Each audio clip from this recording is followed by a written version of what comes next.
Hockey. McLain was king of kings. He had the exclusive rights to Tinseltown, and he strutted the streets like he owned them all. There was the D-Train commercial, the D-Train hats, the D-Train train. But then it all fell apart. The Kings began a slide into oblivion, and one of the casualties was Dwayne McLain. It's 1996. The Kings are back with a completely new look. And after 2 years in exile, so is the D-Train. With the Rollers, in through the outdoor. Back to attack, 1-on-1 or 1-on-5. He doesn't care. Time to prove 44 is now Sydney's unlucky number. The D-Train may be full steam ahead, but the Rollers have plenty of other reasons to win this game. They are 1-4, a desperate situation in the Mitsubishi Challenge. And Tim Morrissey, they have a very good record against the Sydney Kings. Guys earn some respect. Certainly, Heel and Burton, especially after the win over the Tigers, has become the most respected backcourt combination in the league. Stephen Whitehead really coming into form now, 18 points last week. Melvin Thomas and Bruce Brad Rosen, backup point guard to Shane Hill. Justin Withers starting to find some form. Danny Williams. The Rollers are the worst defensive team in the NBL right now, allowing opponents 111 points per game. They were also the worst defensive team in 1995. That's something they will have to shore up, Tim, if they are to do any damage in this game. Yeah, definitely. They don't have the offensive firepower all round to really get into a shootout with their opposition. They're really going to have to try and keep Sydney under 100 points, put the pressure on defensively, and try and make them beat it out, work it out inside, and just turn it into a good old-fashioned slugfest. And yet we have this situation where they perform exceptionally well against the Kings. Their two biggest wins have been against Sydney. A 36-point victory last year, 121-85. And in 1993, it was 109-79.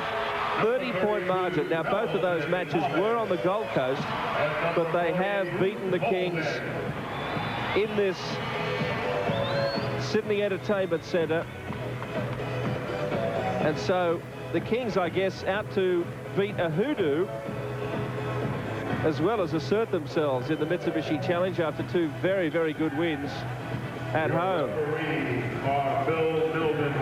Well, Dwayne McLain, what's going through his mind? He gathered the players together just before the refs blew time on. Let's get it on. Thomas swats it away, and Heel does well to control the ball to give Sydney first possession of this game.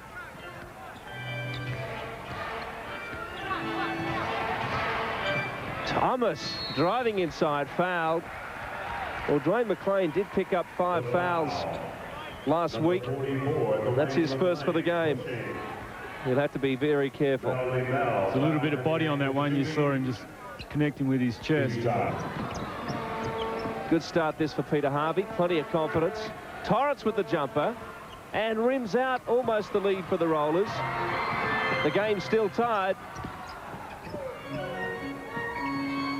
Bolden. And hits. Well, Bruce Bolden proving lately he is quite happy to shoot from way outside, Tim. He's made a couple of threes, and that gives Sydney a 4-2 lead. He's on fire from the perimeter. He's shooting 68% from the field these last 3 games. You've got to respect that shot. Well, that was almost a 3-point shot. It was a long way from the bucket. He worked it to effect against the big Mark Bradkey as Harvey puts a 3 down to give the Gold Coast the lead, 5-4.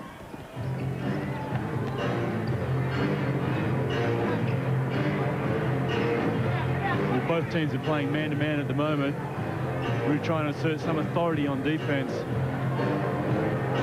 Thomas posting up on McClendon, who gets a good rebound. Now, Trevor Torrance. They've got a mismatch here, but Torrance slows it down. Intercepted by Burton. Heel spots up for 3. Drains it. 6-7-5 the Kings, and Shane Heel 1 of 1 outside already.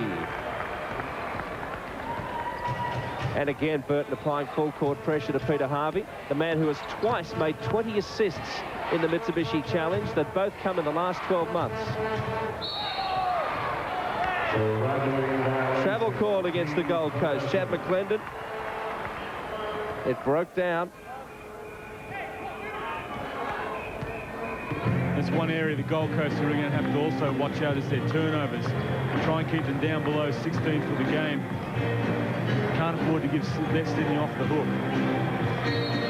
Oh, Thomas drives, draws the foul. And the basket good. Sydney's lead goes to 4. The personal number 5, Peter Harvey. Steal. Gives Sydney a 9-point lead. Trevor Torrance there to Peter Harvey. And we were going to show you the Shane Heal 3-point shot. One of the reasons why this venue is really starting to light up. Now, McLain driving on the double team. The basket counts and the foul has been called as well. Bill Fisher. Alan Black doesn't agree with that shot being counted. One of the things Dave Claxton was talking about today at their shoot-around this morning was their defensive transition from the Rollers. He's just really worried, and it's been proven so far they've really got to step up in that area. Well, Dave Claxton's called a timeout. His team trails 15-8. As Dwayne McLain tries to make a 3-point play of his last penetration. Well, touched away by Melvin Thomas, quite legitimate. It had hit the rim. You see the Rollers are looking to trap, half-court trap after every time they visit the foul line. Trying to force Sydney to pick the tempo up, rush the shot, or force the turnover. Bolden. Thomas open for 3. McLain with the rebound. Melvin Thomas 3 of 4 from 3-point range until tonight. So it was worth the attempt. Peter Harvey trying to fake out Burton.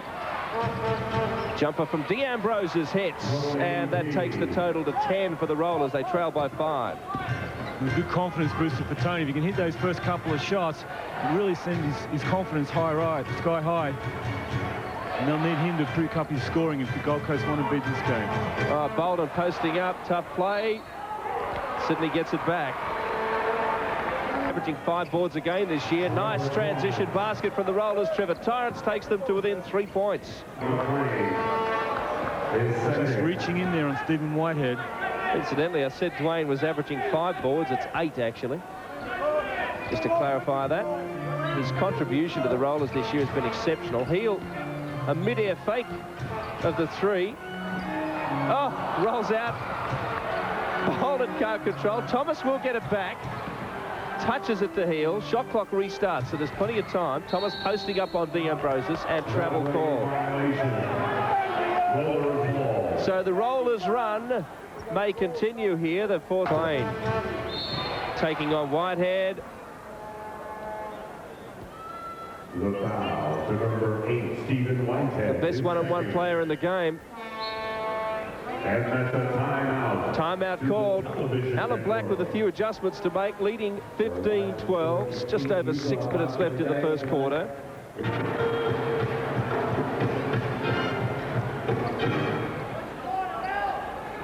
Come on, Sydney. Defense. Restart now with Trevor Torrance to Peter Harvey. Let's go to Bill Fisher. Coach Alan Black is real keen to make sure the Kings protect their lead. The lead was a bit better than it was at the moment. He's worried about the Rollers fighting back. Says that's the way they played their game. They've got to protect their lead. Nice rebound, Chad McClendon, and gets the 2 points. So that's a good run from the Rollers. They've tightened this game right up. They trail by... Worked around, got a great high percentage shot. Well, Bolden takes the ball after a risky interior pass there from McLain. Thomas, likewise, risky off-balance shot at the other end. Now he's posting up on McLain, and they're all over him, the Rollers, but he still gets the 2. Sydney's lead goes to 5. Melvin looking a little upset out there too. I think he felt he got fouled on that first go to the hoop.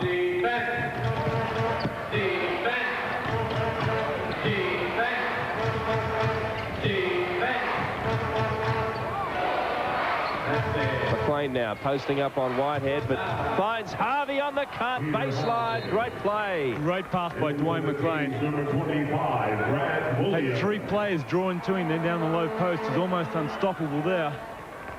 Peter Harvey's man was nowhere to be found, just cut to the basket. 19-16 now. Peter Harvey takes his tally to 7, leads all scorers along with Melvin Thomas for the Kings. Isaac Burton, 2 points for this game so far. Dwayne McLain did well to hold it in, gets fouled. The foul to number 25, Brad Williams. And for the Rollers, number 34, John Zaghetti. John Zaghetti comes in for Tony D'Ambrosis. A very promising player, Zaghetti. 9 points at 55% this year. Had a season-high 12 against Townsville and Melbourne.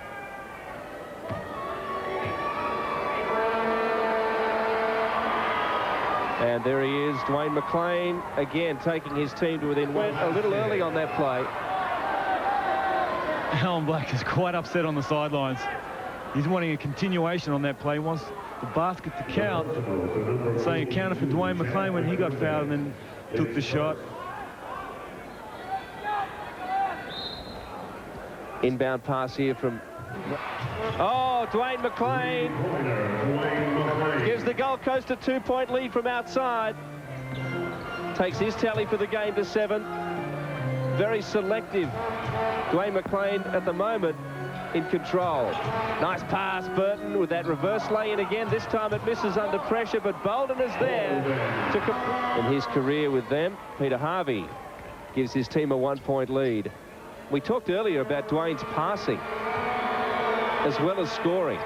He already has 2 assists in this game. He was 5th in the league in assists in 1993, which wasn't a great year for the Kings, but Dwayne McLain was still being Dwayne McLain as Thomas evades that double team. Boulder to heel now. Bill Fisher was in that last timeout. Yeah, Alan Black is going to put on some sort of press now from, although he didn't really see it then, I know, but he really wants his players to put on a bit of a press, to put some pressure on the Gold Coast Rollers, try and give a bit of their own back, because the Rollers obviously pressing them at the moment. It's causing some problems. Heel. The home team down by 2. Just under 2.5 minutes left in the quarter, and this is good pressure. Off the screen, though, Heel manages to get a little closer to the bucket, but they back him out again. Oh, he hits the 3. He is in great form out there tonight. He's 3 of 4 already. McLain propped him and gets the rebound. Outside. D'Ambrosis posting up, double team, and recovered by Williams, but the foul called. Now, who's this against? Is it D'Ambrosis? It is. It's on Tony D'Ambrosis. A little bit of a frustration showing by Tony then. Felt he got fouled going to the basket. Missed the shot. Brad Williams got the rebound, and out of frustration, Tony D'Ambrosis gave him a whack. Nice tip in. No! Doesn't go. But the Gold Coast will get the ball back with less than a second on the clock. Dwayne McLain is down and hurt as he went to tip that ball in. He grabbed his knee. Not a good sign. Oh, I hope it's not ligament damage. We'll have another look at how it happened. He was going up there for the tip-in. Then he went again and again, and something just went. I don't know whether he was struck by another player or it was just one of those freakish things that... And I hope it's not ligament damage, because that would be a disaster, not only for Dwayne McLain, but for the Rollers and the league. His contribution for the Rollers back here will be for only 1 quarter. And boy, does that put them in some trouble now. Well, I wonder what mindset it places on the Kings, Tim, as we see Dwayne McLain carried off to the cheers of the crowd. He's certainly going to play havoc on the Rollers. It's going to be something they're going to have to put behind them. You see Dwayne carried off.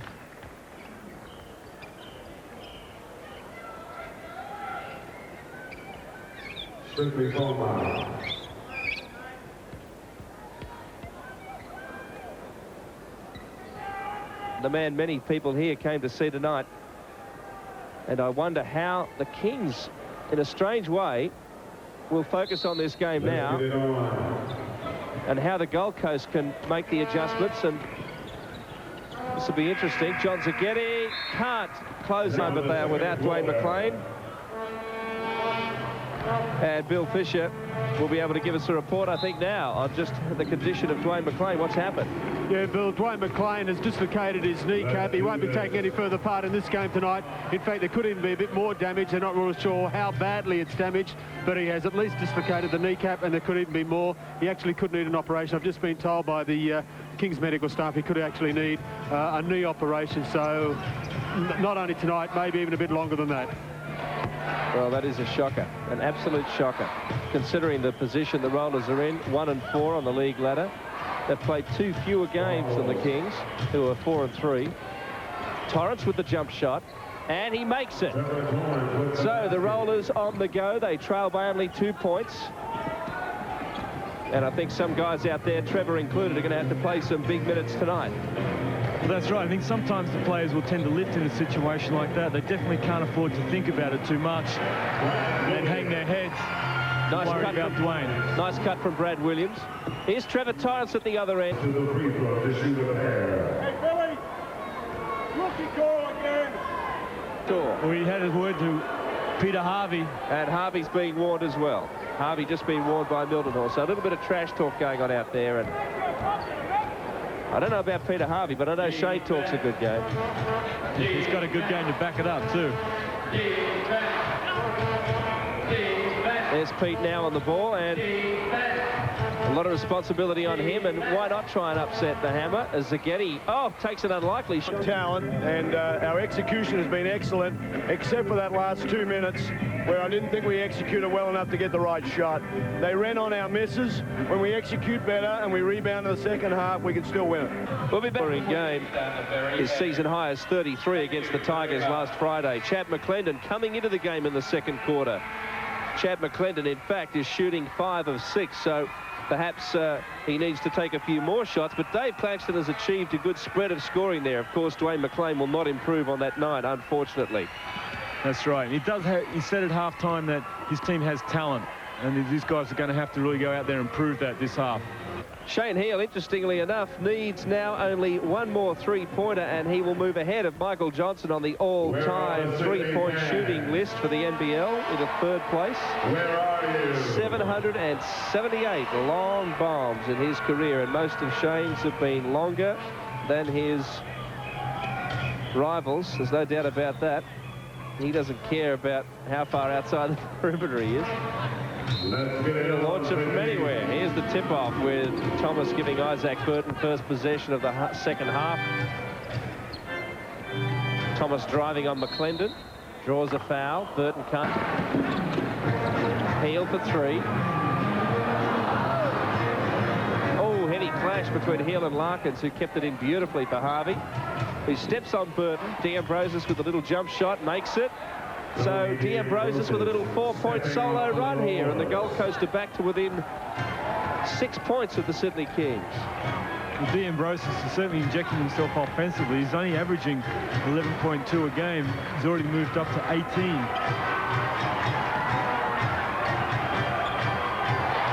Rude came in with a late foul, but here he is for 3.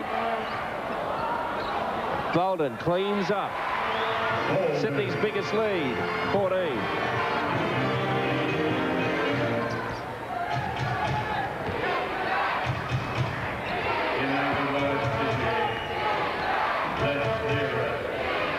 Gold Coast are going to have to come up with a way to beat this Kings zone defense. They're frustrated at the moment. 3-second violation. We've got Tony D'Ambrosius getting ready to check in. Give the team a little bit more offensive firepower. And why not? 22 points leads all his team as Williams drives baseline.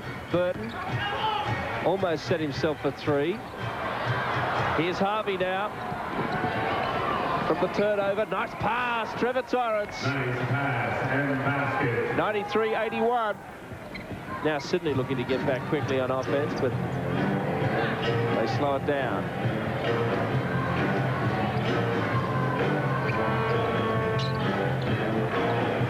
Heal now driving and scoring.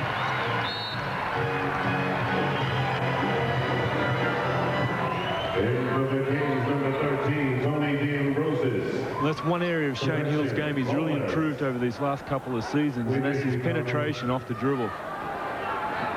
Always had the reputation to knock down the big threes, but really, particularly internationally, he's got to be able to penetrate. Castle. Good rebound from Thomas. Isaac Burton again. travelling as he decided against taking the three-point shot. I thought he had the time for it, but he's looking to penetrate. Isaac has taken one three-point shot tonight for a miss. Bill Fisher as McLain is fouled going to the bucket. Yeah, the main reason Tony D'Ambrosius is back into this game, obviously because he has been scoring, but mainly because he's looking to score. If Dave Claxton feels that's a problem that some of these players have had, they're not just looking to score. And if they can do that, they probably get a few more buckets in, and that's what Tony's been doing, and it's been coming off for him tonight. There's the coaching staff of the Rollers. McLain on 17 points in this game.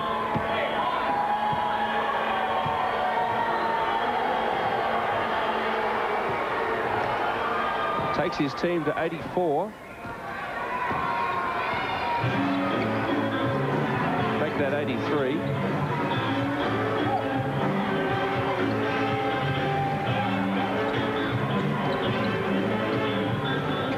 Williams with Tough move by Brad Williams. Goes to 5 for the game. Well, Sydney's spreading their scoring a bit tonight, which is something they've been looking to achieve. Nice pass from Peter Harvey again. Tony D to 24 points and Peter Harvey to 8 assists. And that's a technical foul. Well, tech foul called here. Number 13, Tony D. And what was all that about? Tony D must have said something. And Tony complained that to the referee that he probably got fouled on that last shot. I don't think the referee exactly liked what Tony said to him. Bill Fisher. Referees had warned both Shane Hill and Wayne Larkin, Peter Harvey for back-chatting each other. And I think that's why Tony got tech fouled then, for talking back to the other players. Double team on Harvey. 1.5 minutes left in this quarter. Burton fouls Harvey. Foul across the arms, number 24. That's Isaac Burton's first foul of the game. And things have just slowed down a little bit as Sydney's lead is preserved at 14. Harvey hoping to fix that. Torrance. Oh, tough play, Trevor Torrance.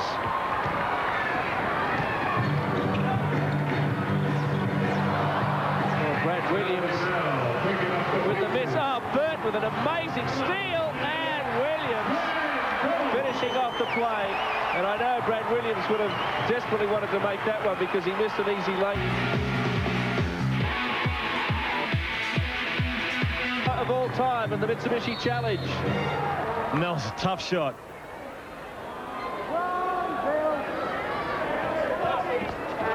The personal to number 14, Justin Withers, his second.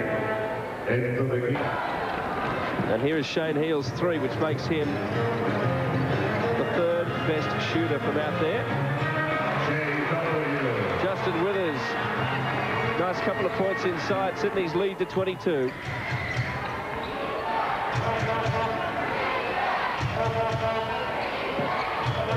Nice pass from Harvey, and D'Ambrosius again takes his talent. Whitehead drives words into actions. Certainly a little bit of feeling between those two. The personal assistant number 5. Alan Black calls a timeout. Shane and Peter make up. Sydney leads 119-96 with a potential free throw to come.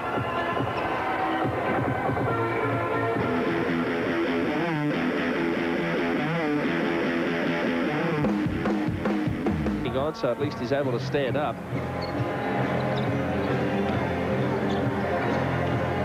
Withers for 3.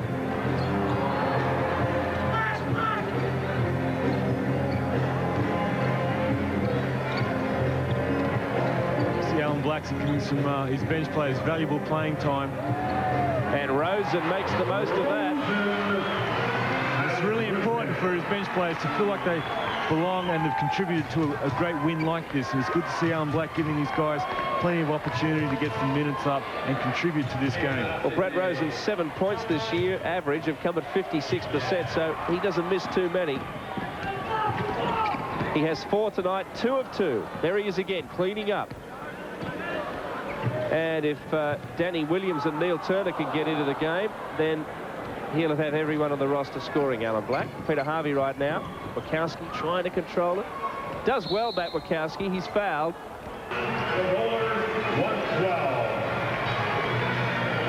Now they have to do it all again next week at home, the Gold Coast, and Dave Claxton with a lot of adjustments to make in the absence of Dwayne McLain. We'll be back to wrap it up after this.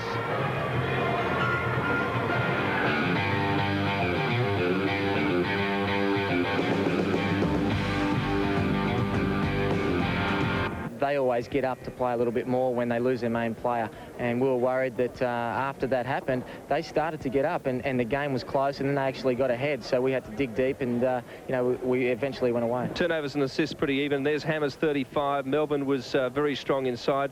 Bruce and Isaac didn't have as much. I like to move it, move it. You like to move it. I like to move it, move it. I like to move it, move it. I like to move it, move it. You like to move it. I like to move it, move it. I like to move it, move it. I like to move it, move it. You like to move it. Nice, sweet, fantastic. Move up on a bit, yes, you move it. Funny woman, you're nice, sweet, fantastic. Bridge up on a bit, move a big Titanic. Physically fit, physically fit, physically, physically, physically. Woman, physically fit, physically fit, physically, physically, physically. Woman, I like to move